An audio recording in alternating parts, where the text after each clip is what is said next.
Well, as he just mentioned, it's a matter of when, not if, we see another tornado outbreak right here in the metro. And we want to make sure that you're safe when the time comes. Our Adam Longo joining us in the newsroom right now with what you can do the next time a tornado warning is issued. Adam? Yeah, Larry, it's a great question because what if you're in your car on 370 and a tornado just moves across the street right in front of you? What do you do?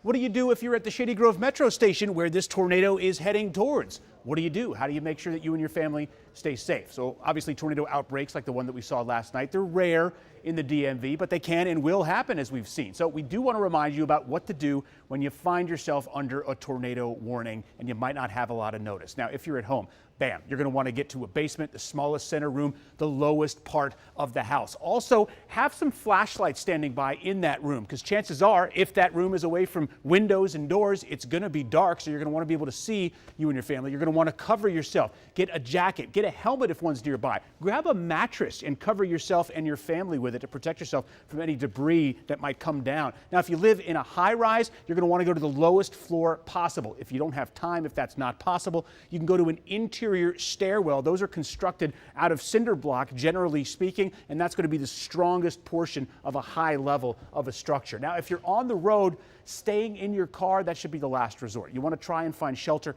in a building or underground. Now, if you're caught in extreme wind and debris, if you can't get out of the car, you can't find a safe place to go, park your car away from traffic. Stay in there with your seatbelt on. Make sure everyone's buckled up, right? Put your head down so you're below the windows. Cover your head with your hands, a blanket, a jacket, anything you can.